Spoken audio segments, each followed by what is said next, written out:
ভারতের গম নিয়ে টানাটানি এখনো শেষ হয়নি, ওদিকে ভারতের চাল নিয়ে নতুন এক কাহিনী সামনে চলে এসছে। গমের ওপর লাগানো প্রতিবন্ধকতার মতো ভারতের সিদ্ধান্ত বিশ্বের এমন ঘুম উড়িয়ে দেয় যে আরব থেকে নিয়ে ইউরোপ পর্যন্ত সবাই ভারতের গমের জন্য কাতর হয়ে রয়েছে। আর এখন তো স্বয়ং আমেরিকাও সামনে এসে ভারতের সহযোগ নিয়ে আশা করে বসে আছে। কিন্তু এখন ভারতের চাল নিয়ে চীনের সঙ্গে এমন একটা কানেকশন সামনে বেরিয়ে এসছে যা বিশ্বকে চমকে দিয়েছে। যেমনটা 2020-21 সালে চীনের সামনে খাদ্য সামগ্রীর ভয়ঙ্কর সংকট তৈরি হয়েছিল, এমনকি চীনের হোটেলগুলোতে বেশি খাবার খাওয়ায় জরিমানা লাগানোর মতো পদক্ষেপ নেওয়া হয়। সন্তোষজনক কারণ না বলে হোটেল থেকে বেশি খাবার নিয়ে যাওয়ার উপরও নিষেধাজ্ঞা জারি করা হয়। চীনে অপারেশন ইম্প্যাটি প্লিটের মতো প্রচার চালানো হয়। কিন্তু চীন 2020-21 ভুল থেকে শিক্ষা নিয়ে নিজের খাদ্য সামগ্রীর প্রস্তুতিকে মজবুত বানানোর জন্য ভারতীয় চালের অনেক বড় ভান্ডার তুলে নিয়ে যায়। আসলে খবর এটা রয়েছে,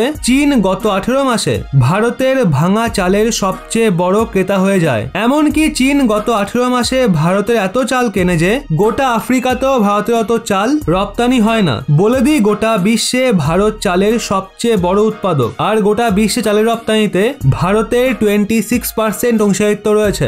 আর চীন গত কয়েক মাসে প্রায় 16 লাখ মেট্রিক টনের থেকেও বেশি ভারতের চাল কিনেছে। ওদিকে চীন পাকিস্তানের বাসমতি চালকে ছেড়ে ভারতের বাসমতি চাল কেনে। আর দাবি করা হচ্ছে চীন বাসমতি চাল ক্রয়ে WTO অনেক নিয়ম উল্লঙ্ঘন করেছে, কারণ এখনো অনেক দেশের চালের রপ্তানির বিষয়টা এই সময় WTOর একটা গম্ভীর বিষয় হয়ে রয়েছে। আর অনেক দেশ চালের রপ্তানিকে নিয়ে WTOতে ভারতের বিরোধিতা করছে। তা সত্ত্বেও ভারত ও চীনের মাঝে চালের এত বড় ব্যবসা হয়ে যায়, যা এই সময়ে গমের মতো গম্ভীর বিষয়ের মাঝে চালের এত বড় বাণিজ্য অনেক দেশের কাছেই চমকে দেওয়ার মতো খবর। তো বন্ধুরা, এই সম্পূর্ণ বিষয় নিয়ে আপনাদের কি মতামত কমেন্টে অবশ্যই জানান।